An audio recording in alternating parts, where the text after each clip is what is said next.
नमस्कार दोस्तों, प्रतिबद्ध क्लासेस में आपका स्वागत है। मध्य प्रदेश लोक सेवा आयोग द्वारा आयोजित assistant professor examination political science विषय हेतु हम लगातार अभ्यास प्रश्नों को आपके लिए प्रस्तुत कर रहे हैं। निश्चित ही आपके लिए लाभकारी सिद्ध होगी। इसी श्रृंखला के तहत चलिए प्रारंभ करते हैं। आज का हमारा पहला प्रश्न है। पहला प्रश्न मैंने लिया है, सावरकर के अनुसार वे कौन से 3 बंधन हैं जो हिंदुओं को जोड़ते हैं। तो आपको बताना है वो कौन से बंधन है जो हिंदुओं को आपस में बांधते हैं। आपको ऑप्शन दिए हैं। ऑप्शन ए में है क्षेत्र, प्रदेश, प्रजाति और संस्कृति। ऑप्शन बी है क्षेत्र, प्रदेश, जनसंख्या और प्रभुसत्ता। सी है क्षेत्र, प्रदेश, सरकार तथा अंतर्राष्ट्रीय पहचान। और ऑप्शन डी है उपयुक्त में से कोई नहीं। दोस्तों, इसका सही उत्तर हो जाएगा ऑप्शन नंबर ए, क्षेत्र, प्रदेश, प्रजाति और संस्कृति। वे 3 बंधन है जो हिंदुओं को आपस में जोड़ते हैं। ठीक, सावरकर जी के अनुसार हिंदू वह है जो सिंधु नदी से समुद्र तट तक भारत भूमि को अपनी पितृभूमि और पुण्य भूमि के रूप में मानता है। इस क्षेत्र में रहने वाले सभी संप्रदाय, चाहे वो किसी भी धर्म को मानते हैं, वो हिंदू कहलाते हैं। हिंदू संस्कृति की छत्र छाया में लोग पढ़ बढ़ रहे हैं। इसी उद्देश्य से सावरकर जी ने क्षेत्र, प्रदेश, प्रजाति और संस्कृति को हिंदुओं को जोड़ने वाले बंधन के रूप में माना है। उनकी एक किताब आई थी 1923 में, इसका नाम हिंदुत्व है, आप याद रखेंगे। इसके अलावा भी 1925 में एक अन्य किताब हिंदू पद पातशाही करके आई थी। उस किताब में भी उन्होंने इस विषय में जानकारी दी है। अगला प्रश्न देखते हैं। सहभागी लोकतंत्र के विचार का अभ्युदय किसके साथ हुआ। तो आपको बताना है सहभागी लोकतंत्र का अभ्युदय या सहभागी लोकतंत्र का विचार किसका था। ऑप्शन ए है अरस्तु, बी सिसो, सी लॉक और डी रूसो। दोस्तों, इसका सही उत्तर हो जाएगा ऑप्शन नंबर डी, रूसो। सहभागी लोकतंत्र ऐसी गतिविधि है जिसके अंतर्गत कोई व्यक्ति सार्वजनिक नीतियों और निर्णयों के निर्माण, निरूपण और कार्यान्वयन की प्रक्रिया में सक्रिय भाग लेता है। तो रूसो मानते हैं कि सार्वजनिक निर्णय तक पहुंचने में नागरिकों की प्रत्यक्ष सहभागिता का अधिकतम विस्तार आवश्यक है और इसी आधार पर उन्होंने सहभागी लोकतंत्र के विचार को प्रकट किया था। अगला प्रश्न देखेंगे।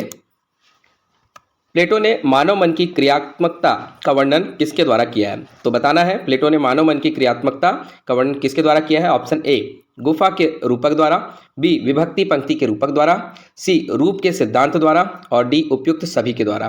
तो इसका सही उत्तर हो जाएगा ऑप्शन नंबर डी, उपयुक्त सभी के द्वारा। इससे पहले भी हम इस बारे में पढ़ चुके हैं। प्लेटो ने मानव मन की क्रियात्मकता का वर्णन गुफा के रूपक द्वारा, विभक्त पंक्ति के रूपक द्वारा और रूप के सिद्धांत द्वारा किया है। अगला प्रश्न देखते हैं। निम्नलिखित में से किसने बौद्ध धर्म को मार्क्सवाद का नैतिक एवं उदार विकल्प के रूप में माना है। तो बताना है, इसमें विद्वानों के नाम है A Ram Mohan Roy, B Vivekananda, C B R Ambedkar और डी एम एन रॉय। इसका सही उत्तर हो जाएगा option number C, B R Ambedkar. B R Ambedkar ने बौद्ध धर्म को मार्क्सवाद का नैतिक एवं उदार विकल्प के रूप में माना है। इसलिए उन्होंने अपने अंतिम समय में बौद्ध धर्म को स्वीकार कर लिया था और उनके अनुयायी आज भी अपने आप को बौद्ध मानते हैं। अगला प्रश्न देखते हैं। जॉन रॉल्स के न्याय के सिद्धांत में शामिल है। तो जॉन रॉल्स के न्याय के सिद्धांत में क्या शामिल है बताना है। ए जन लोकतंत्र, बाजार अर्थव्यवस्था तथा पुनर्वितरणी लोक कल्याणकारी योजना। बी उदारवादिता लोकतंत्र, समादेशित अर्थव्यवस्था तथा वितरणशील न्याय। सी उदारवादिता अथवा समुदायात्मक समाजवादी लोकतंत्र, बाजार अर्थव्यवस्था तथा पुनर्वितरणी लोक कल्याणकारी योजना और डी उपयुक्त में से कोई नहीं। इसका सही उत्तर हो जाएगा ऑप्शन नंबर सी।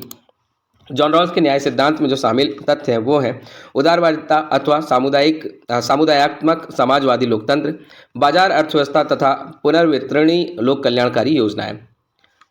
अगला प्रश्न हम देख लेते हैं। अगला प्रश्न है, निम्नलिखित में से किसने वर्तमान युग के संघर्ष को सर्वभक्षी समूह अहम, चाहे राष्ट्र का हो या वर्ग का, तथा स्वाधीनता के लिए संघर्षरत व्यक्ति के बीच के संघर्ष के रूप में परिकल्पित किया है। तो ये आपको बताना है किसने ऐसा किया है। ऑप्शन ए दिया है गांधी जी, ऑप्शन बी है M N Roy, option C Aurobindo और ऑप्शन डी है अम्बेडकर। इसका सही उत्तर हो जाएगा option number B, M N Roy. ठीक है, एम एन रॉय ने वर्तमान युग के संघर्ष को सर्वभक्षी सामूहिक अहम, चाहे राष्ट्र का हो या वर्ग का, तथा स्वाधीनता के लिए संघर्षरत व्यक्ति के बीच के संघर्ष के रूप में परिकल्पित किया है। अगला प्रश्न देखते हैं। प्रतिरोधी तथा अप्रतिरोधी अंतर्विरोध के बीच अंतर किसने किया है। तो किसने इन दोनों के बीच में अंतर बताया है। विद्वानों के नाम है ए मार्क्स, बी लेनिन, सी माओ और डी एम एन रॉय।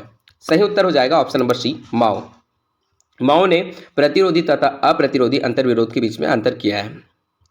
माओ के अनुसार एक अंतर्विरोध दूसरे अंतर्विरोध को जन्म देगा और जब पुराने अंतर्विरोध सुलझा लिए जाएंगे तो उनका नए अंतर्विरोध उनके स्थान पर नए अंतर्विरोध उठ खड़े होंगे। अगला प्रश्न देखते हैं। ये अभिकथन और कारण पर निर्भर है। अभिकथन ए दिया है, जॉन स्टुअर्ट मिल एक अनिच्छुक लोकतंत्रवादी हैं। कारण, सभी लोग लोकतंत्र के अनुरूप हैं। इसमें आपको सही उत्तर चुनना है। ऑप्शन ए में दिया है ए और आर दोनों सही हैं, आर ए का सही स्पष्टीकरण है। बी है ए और आर दोनों सही हैं परंतु आर ए का सही स्पष्टीकरण नहीं है। ए सही है परंतु आर गलत है, और ए गलत है परंतु आर सही है। इसका सही उत्तर हो जाएगा ऑप्शन नंबर सी, ए सही है परंतु आर गलत है। यानी जॉन स्टुअर्ट मिल एक अनिच्छुक लोकतंत्रवादी थे, ये बिल्कुल सही है। और सभी लोग लोकतंत्र के अनुरूप होते हैं, तो ये बिल्कुल लाइन गलत है। मिल आधुनिक लोकतंत्र के लिए केवल प्रतिनिधि शासन प्रणाली को ही उपयुक्त समझा, उस आधार पर कथन ए बिल्कुल सही है, जबकि आर गलत है।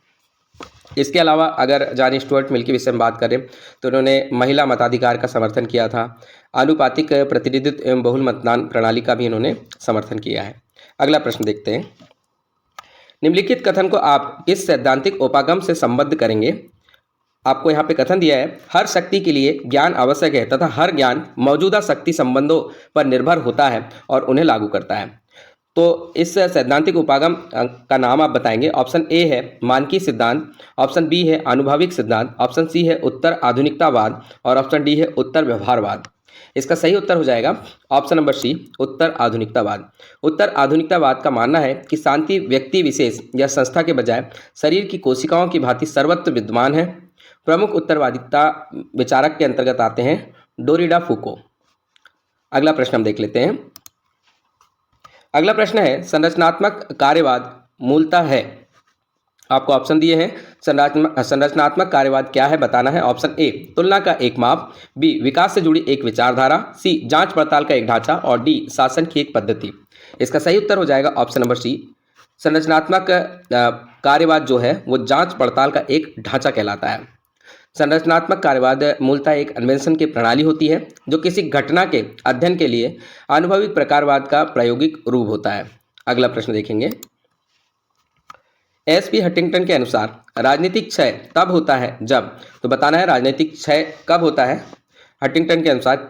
ऑप्शन नंबर ए है जन गतिशीलता तथा जन सहभागिता दोनों का योग संस्थायन की तुलना में अधिक होता है।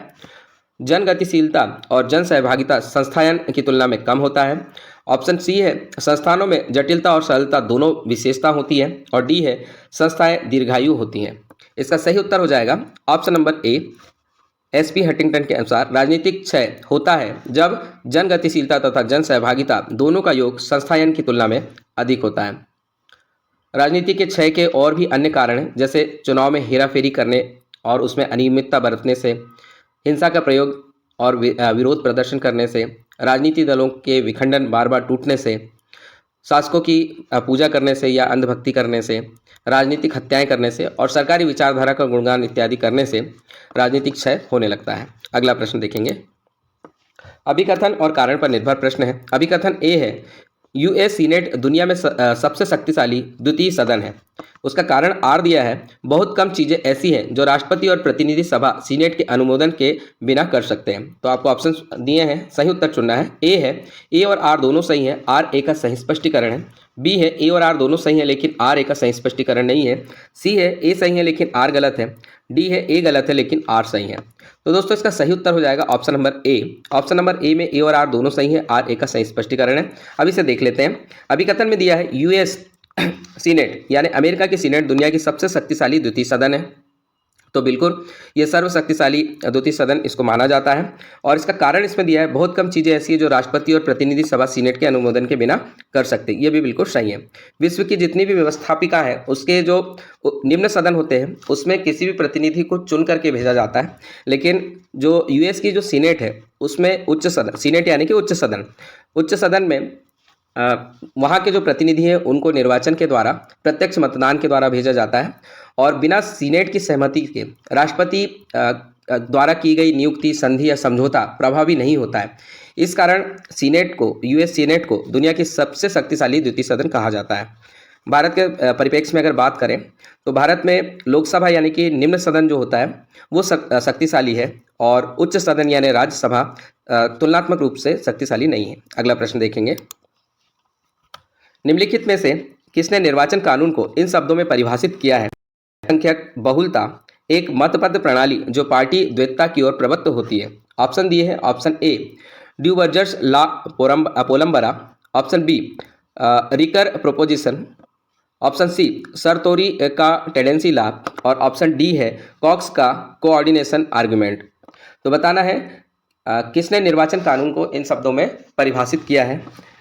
इसका सही उत्तर हो जाएगा ऑप्शन नंबर ए ड्यूवर्जर्स ला पोलम्बरा। इन्होंने जो निर्वाचन कानून को कहा है बहुसंख्यक बहुलता का एक मतपत्र प्रणाली जो पार्टी द्वैतता की ओर प्रवृत्त होती है। अगला प्रश्न देखेंगे, यूरोपीय चिंतकों द्वारा विकसित निम्नलिखित सिद्धांतों में से कौन सा सिद्धांत 1950 के दशक में यूएस के समाज विज्ञानियों के बीच गर्मागर्म चर्चा का विषय बना रहा? तो आपको बताना है उस सिद्धांत का नाम। ऑप्शन ए संचार सिद्धांत, बी विशिष्ट वर्गीय सिद्धांत, ऑप्शन सी संरचनात्मक कार्यवाद और डी निर्णयन सिद्धांत। तो दोस्तों इसका सही उत्तर हो जाएगा ऑप्शन नंबर बी विशिष्ट वर्गीय सिद्धांत। यूरोपीय चिंतकों के द्वारा विकसित विशिष्ट वर्गीय सिद्धांत जो है 1950 के दशक में यूएस के समाज विज्ञानियों के बीच गर्मागर्म चर्चा का विषय बना रहा। विशिष्ट वर्गीय सिद्धांत समाज को दो वर्गों में विभाजित करते हैं, एक वर्ग अल्पसंख्यक का होता है और दूसरा वर्ग बहुसंख्यक का। विशिष्ट वर्गीय सिद्धांत को व्याख्यातित करने में यूरोपीय विचार पेरेटो ने काफ़ी ज़्यादा योगदान दिया है। तो पेरेटो का नाम भी आप इससे संबंधित है, इसलिए याद रखें। अगला प्रश्न देखेंगे, रैल्फ मिलीबैंड ने राज्य को शासक वर्ग के हाथों में एक उपकरण के रूप में देखा है। तुलनात्मक राजनीति का कौन सा दृष्टिकोण इसके अंतर्गत रखा जा सकता है? तो आपको बताना है ऑप्शन ए संरचनावादी, बी स्त्रीवादी, सी साधक और डी बहुल समाजवादी। तो दोस्तों इसका सही उत्तर हो जाएगा ऑप्शन नंबर सी साधक। रैल्फ मिलीबैंड ने साधक दृष्टिकोण का विश्लेषण करते हुए कहा कि इस अवधारणा के अंतर्गत शासक वर्ग राज्य को एक ऐसे उपकरण के रूप में देखते हैं जिससे उनके हितों की पूर्ति होती है। अगला प्रश्न देखते हैं, सांप्रदायिकता आधुनिकीकरण की प्रक्रिया से गुजरते हुए किसी बहुलवादी समाज में अपनी पहचान कायम रखने के लिए किसी समुदाय की अपनी राजनीतिक दावेदारी है। उपयुक्त कथन निम्नलिखित में से किसका है? तो ये कथन किसका है बताना है।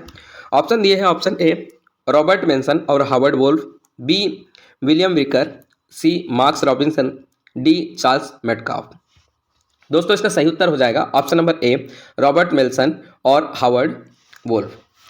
इन्होंने कहा था सांप्रदायिकता आधुनिकीकरण की प्रक्रिया से गुजरते हुए किसी बहुलवादी समाज में अपनी पहचान कायम रखने के लिए किसी समुदाय की अपनी राजनीतिक दावेदारी है।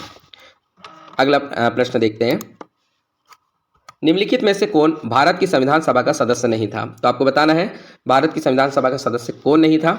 ऑप्शन दिए हैं, option A sir Firoz Khan Noor, option B sir Zafar Ullah Khan, C है डॉक्टर जयशंकर और डी है जयप्रकाश नारायण। तो इसका सही उत्तर हो जाएगा option number D Jayaprakash Narayan. संविधान सभा के सदस्य नहीं थे। बाकी जो अन्य तीन नाम हैं सर फिरोज खान नूर, सर जफर उल्ला खान और डॉक्टर जयशंकर, ये संविधान सभा के सदस्य थे। अगले प्रश्न देखेंगे, संविधान सभा की प्रारूपण समिति के एक सदस्य ने कहा कि राष्ट्रपति द्वारा नामित राज्यपाल केंद्र सरकार का एजेंट होगा, उस सदस्य की पहचान कीजिए। तो किसने कहा था कि राष्ट्रपति द्वारा नामित राज्यपाल केंद्र सरकार का एक एजेंट होगा?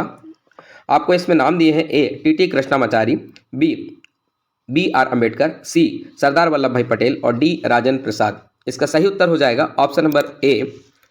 ऑप्शन नंबर ए में है टी कृष्णामाचारी। इन्होंने संविधान सभा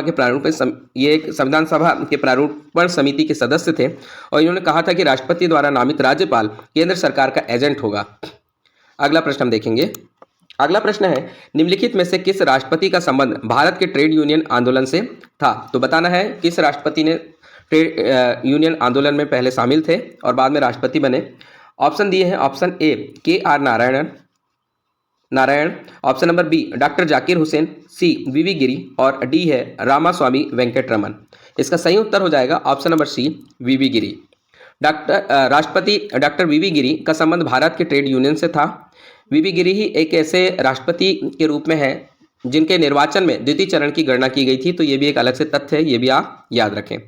अगला प्रश्न देखेंगे, भारत के किस राज्य में विधानसभा में सीट धार्मिक आधार पर आरक्षित होती है? तो आपको बताना है किस राज्य में धार्मिक आधार पर जो सीट है वो आरक्षित की जाती है। आपको ऑप्शन दिया है, option A Goa, B Mizoram, C Sikkim और डी जम्मू और कश्मीर। दोस्तों इसका सही उत्तर हो जाएगा option number C Sikkim. Bharat में सिक्किम विधानसभा सीटों का आरक्षण धार्मिक आधार पर होता है। एक्चुअली जो सिक्किम है वहाँ पर बौद्ध संगठन लामा संघ, उनकी एक विशिष्ट पहचान होती है। उस पहचान को बनाए रखने के लिए एक निर्वाचन क्षेत्र को अलग रखा गया था और भारत के संविधान का अनुच्छेद 371F सिक्किम के विशेष चरित्र और तत्कालीन राज्य के विभिन्न कानूनों की रक्षा करता है। बीच में इसे सुप्रीम कोर्ट में भी चैलेंज किया गया था, लेकिन सुप्रीम कोर्ट ने भी उनकी इस स्थिति को यथावत बनाए रखा हुआ है। इस आधार पर इसका सही उत्तर सी आप याद रखें। सिक्किम इकलौता ऐसा राज्य है जहां राज्य विधानसभा में सीट धार्मिक आधार पर आरक्षित की जाती है। अगला प्रश्न देखेंगे। भारतीय संदर्भ में निम्नलिखित कथन किसका है? ये तीनों शक्तियां राष्ट्रवाद, क्षेत्रवाद और भूमंडलीकरण परस्पर प्रतिद्वंदी शक्तियां सापेक्षिक है और एक दूसरे की सीमाओं में अतिक्रमण करती हैं। कभी एक दूसरे के विरोध में खड़ी हो जाती हैं और कभी सहयोग करती हैं, लेकिन उनमें सामंजस्य कभी नहीं होता है। तो ये उक्त कथन किसका है बताना है। ऑप्शन दिए हैं, ऑप्शन ए रूम की बसु, ऑप्शन बी है एरी एम केकोविस, ऑप्शन सी संजय बसु और ऑप्शन डी जगदीश भगवती। इसका सही उत्तर हो जाएगा ऑप्शन नंबर बी एरी एम कोकोविस ने कहा था ये तीनों शक्तियां राष्ट्रवाद, क्षेत्रवाद और भूमंडलीकरण परस्पर प्रतिद्वंदी शक्तियां हैं, सापेक्षिक है और एक दूसरे के सीमाओं में अतिक्रमण करती हैं। कभी एक दूसरे के विरोध में खड़ी हो जाती हैं और कभी सहयोग करती है, लेकिन उनमें सामंजस्य कभी नहीं होता है। अगला प्रश्न देखते हैं। राज्य सरकार का अंकेक्षण है, तो आपको बताना है। ऑप्शन दिए हैं, ए राज्य का विषय, बी केंद्र का विषय, सी समवर्ती सूची का विषय और डी उपयुक्त में से कोई नहीं। तो जो राज्य सरकार का अंकेक्षण होता है, ठीक है, वो किससे संबंधित है आपको बताना है। दोस्तों इसका सही उत्तर हो जाएगा ऑप्शन नंबर बी, यह केंद्र का विषय है। राज्य सरकार का अंकेक्षण भारत में केंद्र का विषय है। भारत में नियंत्रक महालेखा परीक्षक केंद्र का अंकेक्षण या लेखा परीक्षण के साथ साथ राज्यों में अंकेक्षण और लेखांकन दोनों का काम करता है। अगला प्रश्न हम देख लेते हैं। अवधि समापन यानी लैप्स के नियम का अर्थ है, तो आपको बताना है। ऑप्शन दिए हैं, ए संसद में सभी अनिर्णित विधेयक अपने प्रवर्तन के साथ ही रद्द हो जाते हैं, बी है मंत्रालय के अनुदान की मांग विरोधी पार्टियों द्वारा उसकी नीतियों की आलोचना करने के साथ रद्द हो जाती हैं, ऑप्शन नंबर सी है विधानमंडल द्वारा वोट किए गए सभी विनियोग वित्त वर्ष के अंत में समाप्त हो जाते हैं और डी है विनियोग विधेयक को यदि राज्यसभा द्वारा 14 दिन के अंदर वापस ना लौटाया जाए तो वह रद्द हो जाता है। तो अवधि समापन का नियम का अर्थ क्या है आपको बताना है। दोस्तों इसका सही उत्तर हो जाएगा ऑप्शन नंबर सी, विधानमंडल द्वारा वोट किए गए सभी विनियोग वित्तीय वर्ष के अंत में समाप्त हो जाते हैं। तो इसका अर्थ हुआ अवधि समापन हो गया है। अगला प्रश्न हम देख लेते हैं। निम्नलिखित में से कौन सी अखिल भारतीय सेवा नहीं है, तो आपको बताना है। सेवाओं के नाम दिए हैं, ए भारतीय पुलिस सेवा, बी भारतीय प्रशासनिक सेवा, सी भारतीय वन सेवा, डी भारतीय विदेश सेवा। सही उत्तर हो जाएगा ऑप्शन नंबर डी भारतीय विदेश सेवा अखिल भारतीय सेवा नहीं है। भारतीय विदेश सेवा एक केंद्रीय सेवा के रूप में भारत में होती है। अखिल भारतीय सेवा अधिनियम 1951 के तहत 1966 तक दो ही अखिल भारतीय सेवाएं हुआ करती थी, लेकिन 1966 के बाद में भारतीय वन सेवा की स्थापना की गई और अनुच्छेद 312 के अंतर्गत नवीन अखिल भारतीय सेवा आरंभ करने का प्रावधान भी दिया गया है। यदि राज्यसभा उपस्थित एवं मत देने वाले सदस्यों के 2/3 बहुमत से ऐसा विधेयक पारित कर दे तो नई अखिल भारतीय सेवाओं का गठन भारत में किया जा सकता है। अगला प्रश्न देखेंगे। भारतीय पूंजीवाद को धर्मशाला के रूप में किसने वर्णित किया है? दोस्तों ये क्वेश्चन पहले भी आया था, इसका सही उत्तर उसमें स्पष्ट नहीं हो पाया था। इसमें ऑप्शन दिए हैं, option A Jagdish Bhagwati, B है वी.के. राव, सी अमर सेन और डी है राजकृष्ण। तो दोस्तों इसका सही उत्तर हो जाएगा, इसका सही उत्तर ऑप्शन डी होगा राजकृष्ण। अर्थशास्त्री प्रोफेसर राजकृष्ण जो है उन्होंने 1978 के दौरान धीमी वृद्धि को चिन्हित करने के लिए और समाजवादी आर्थिक नीतियों के पृष्ठभूमि के खिलाफ इसे समझने के लिए इस शब्द को गढ़ा था और उन्होंने इसे धर्मशाला अर्थव्यवस्था के रूप में सूचित किया था। स्वतंत्रता के बाद में ये इस तरह की जो निम्न विकास दर चली थी, तो निम्न विकास दर धीरे धीरे चूंकि प्रोग्रेस हो रही थी, इसलिए कभी कभी जो है इसे हिंदू विकास दर के रूप में भी सूचित किया जाता है। तो इसका सही उत्तर आप सुधार कर लेंगे। ये क्वेश्चन नंबर 121 में आया था, लेकिन सही उत्तर स्पष्ट नहीं हो पाया था, वहाँ जगदीश भगवती उत्तर दे दिया गया था, तो उसके लिए क्षमा चाहेंगे। सही उत्तर होगा राजकृष्ण। अगला प्रश्न देख लेते हैं। निम्नलिखित में से किस आयोग ने पिछड़े वर्गों में क्रीमी लेयर या संभ्रांत परत की पहचान, क्रीमी लेयर जो होता है ओबीसी में, वो किसने किया है पहचान? ऑप्शन ए बीपी मंडल आयोग, ऑप्शन बी रामानंदन आयोग, ऑप्शन सी काका कालेलकर आयोग और ऑप्शन डी मुंगेरी लाल आयोग। दोस्तों इसका सही उत्तर ऑप्शन नंबर ए होगा, बीपी मंडल आयोग, यानी बिंदेश्वरी प्रसाद मंडल आयोग, जो कि 1976 में आया था। इन्होंने अपने जो रिपोर्ट है 11 मानदंडों के आधार पर प्रस्तुत की थी और इनको 3 प्रमुख शीर्षकों के रूप में उन्होंने रिपोर्ट दी थी, जिसमें सामाजिक, शैक्षणिक और आर्थिक ये 3 भागों में बांटा था। तो अगर आर्थिकता के आधार पर देखा जाए तो सर्वप्रथम बीपी मंडल ने ही यह बताया था कि पिछड़े वर्ग में कुछ लोग ज़्यादा सुविधा संपन्न और आर्थिक दृष्टि से शक्तिशाली हैं और कुछ लोग निम्न तरीके से जीवन जी रहे हैं। तो उस आधार पर उन्होंने 4 पॉइंट में इसका रिपोर्ट दी थी। उसके अनुसार अगर देखा जाए तो पहचान शब्द का उपयोग यहाँ पे किया गया है, इसलिए इसका सही उत्तर हो जाएगा बीपी मंडल आयोग। लेकिन अगर बात करें कि क्रीमी लेयर शब्द सर्वप्रथम कब आया था, तो यह 1971 में सत्तानाथन आयोग द्वारा पेश किया गया था। यह शब्द सर्वप्रथम 1971 में आया था और जिसके निर्देशन में क्रीमी लेयर 2 नागरिक पदों के आरक्षण कोटा से बाहर रखा जाना चाहिए, ऐसा कहा गया था। इसकी पहचान बाद में 1993 में जस्टिस रामनंदन समिति के द्वारा भी की गई थी। तो ये नाम भी आपके बार बार आते हैं, लेकिन अगर केवल क्रीमी लेयर की पहचान की गई थी तो बीपी मंडल आयोग इसका सही उत्तर होगा। अगला प्रश्न देखेंगे, निम्नलिखित में से कौन सा प्रावधान संघ लोक सेवा आयोग की स्वतंत्रता को सुनिश्चित नहीं करता है? तो आपको इसमें ऑप्शन दिए हैं। ऑप्शन ए, आयोग का अध्यक्ष और उसके सदस्य सुनिश्चित अवधि तक अपने पद पर रहते हैं। ऑप्शन नंबर बी, कोई सदस्य केवल राष्ट्रपति द्वारा ही अपने पद से हटाया जा सकता है और वह भी संविधान में दी गई विधि से। ऑप्शन नंबर सी, आयोग का खर्च भारत की समेकित निधि से लिया जाता है। और ऑप्शन नंबर डी, कोई सदस्य अवधि समाप्त होने पर अन्य सरकारी नौकरियों में पुनर्नियुक्ति होने का पात्र बना रहता है। तो कौन सा प्रावधान जो है संघ लोक सेवा आयोग की स्वतंत्रता को सुनिश्चित नहीं करता है, ये बताना है। दोस्तों इसका सही उत्तर हो जाएगा ऑप्शन नंबर डी, कोई सदस्य अवधि समाप्त होने पर अन्य सरकारी नौकरियों में पुनर्नियुक्ति होने का पात्र बना रहता है। यह नहीं होगा। इसका कारण मैं बताना चाहूँगा कि संघ लोक सेवा आयोग का जो अध्यक्ष होता है वो भारत सरकार के भारत सरकार या किसी राज्य सरकार के अधीन या उसके अधीन कोई अन्य जो उपक्रम है उसमें रोजगार के लिए अयोग्य होता है, यानी उसको दोबारा रोजगार उसमें नहीं मिल सकता है। और राज्य लोक सेवा जो आयोग का अध्यक्ष होता है, अगर उसका कार्यकाल पूर्ण हो जाता है तो वो संघ लोक सेवा आयोग में सदस्य के रूप में मनोनीत किया जा सकता है, या फिर उसे अध्यक्ष भी बनाया जा सकता है, या फिर किसी अन्य राज्य के अध्यक्ष के रूप में उसे चुना जा सकता है। तो इस प्रकार से हम देखें तो संघ लोक सेवा आयोग का जो अध्यक्ष है वो एक बार रिटायर होने के बाद में राज्य सरकार या फिर केंद्र सरकार या फिर उनके किसी उपक्रम के अधीन वर्क नहीं कर सकता है। अगला प्रश्न देखेंगे, निम्नलिखित में से किसने प्रशासन को अपेक्षित लक्ष्य प्राप्त करने के लिए मानवीय तथा भौतिक संसाधनों के संगठन और निर्देशन के रूप में परिभाषित किया है? तो आपको बताना है। ऑप्शन ए दिया है H.A. साइमन, बी है L.D. वाइट, सी है एरी M.N. कोकोविज और डी है J.M. पीफनर। तो दोस्तों इसका सही उत्तर हो जाएगा option number D, J.M. पीफनर। J.M. पीफनर ने प्रशासन को अपेक्षित लक्ष्य प्राप्त करने के लिए मानवीय तथा भौतिक संसाधनों के संगठन और निर्देशन के रूप में परिभाषित किया है। अगला प्रश्न हम देखते हैं। अगला प्रश्न है, जलवायु परिवर्तन पर अंतर सरकारी पैनल यानी IPCC के संदर्भ में गलत कथन का चयन करें। तो आपको IPCC के संदर्भ में गलत कथन बताना है। कथन दिया है ए, IPCC मूल्यांकन रिपोर्ट में प्रकाशित वैज्ञानिक समझ का व्यापक मूल्यांकन विकसित करने के लिए प्रकाशित और सहकर्मी समीक्षित साहित्य का संश्लेषण करता है। बी दिया है, यह जलवायु परिवर्तन पर अंतर सरकारी पैनल है। इसकी स्थापना 1988 में विश्व मौसम विज्ञान संगठन यानी WMO और संयुक्त राष्ट्र पर्यावरण कार्यक्रम UNEP द्वारा की गई थी। ऑप्शन सी है, IPCC उन सरकारों का एक संगठन है जो संयुक्त राष्ट्र या विश्व मौसम विज्ञान संगठन WMO का सदस्य है। IPCC में वर्तमान में 195 सदस्य हैं।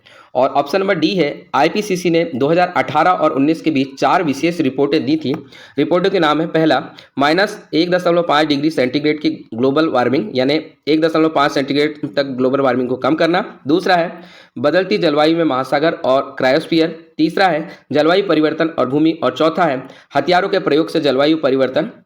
IPCC 2023 तक 6 रिपोर्ट दे चुका है।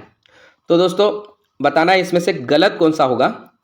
इसका सही उत्तर हो जाएगा option number D. Option number D जो ऑप्शन दिया है वो गलत है। इसका सही हम देख लेते हैं। आईपीसीसी ने वर्ष 2018 और 19 के बीच में 4 विशेष रिपोर्ट नहीं दी हैं, बल्कि 3 विशेष रिपोर्ट दी हैं। उसके अंतर्गत पहली रिपोर्ट में है 1.5 डिग्री सेंटीग्रेड की ग्लोबल वार्मिंग को कम करना। दूसरा है बदलती जलवायु में महासागर और क्रायोस्फीयर के बारे में रिपोर्ट दी है। और तीसरा है जलवायु परिवर्तन और भूमि के विषय में। इसके अतिरिक्त हथियारों का प्रयोग से जलवायु परिवर्तन, ये कोई रिपोर्ट नहीं थी उनकी। और आईपीसीसी 2023 तक 6 रिपोर्ट दे चुका है, ये बिल्कुल सही है। इसके अतिरिक्त ऊपर जो भी कथन दिए हैं आप पॉज करके पढ़िए दोबारा से, और ये सारे के सारे कथन बाकी के सही हैं। अगला प्रश्न देखते हैं। प्रचलित शब्द ब्लू कार्बन क्या है जो विश्व में चर्चा का विषय बना हुआ है। ऑप्शन दिए हैं। ऑप्शन ए में कार्बन का सबसे शुद्ध रूप माना जाता है क्योंकि इसमें 98% तक कार्बन होता है जो जलने पर नीली रोशनी देता है। ऑप्शन बी दुनिया के तटीय और समुद्री पारिस्थितिकी तंत्र है। ऑप्शन नंबर सी नीले रंग का कार्बनिक पदार्थ है। और ऑप्शन नंबर डी अंतरिक्ष में कार्बन का फैलाव जो नीला दिखता है। तो बताना है ब्लू कार्बन क्या है। दोस्तों इसका सही उत्तर हो जाएगा ऑप्शन नंबर बी, दुनिया के तटीय और सामुद्रिक पारिस्थितिक तंत्र। ब्लू कार्बन दुनिया के तटीय और समुद्रिक पारिस्थितिक तंत्र जैसे कि मैंग्रोव वन, नमकीन दलदली क्षेत्र, समुद्री घास में संग्रहित कार्बन डाइऑक्साइड के लिए गढ़ा गया एक शब्द है। समुद्र से इसकी निकटता के कारण इसे ब्लू कार्बन कहा जाता है। इसी के आधार पर वर्तमान में ब्लू कार्बन इकोनॉमी के ऊपर बहुत से देश कार्य कर रहे हैं। यह ज़्यादातर समुद्र तल के नीचे 6 मीटर तक मिट्टी और गाद में जमा हुआ कार्बन होता है। तो दोस्तों ये हमारा अंतिम प्रश्न था।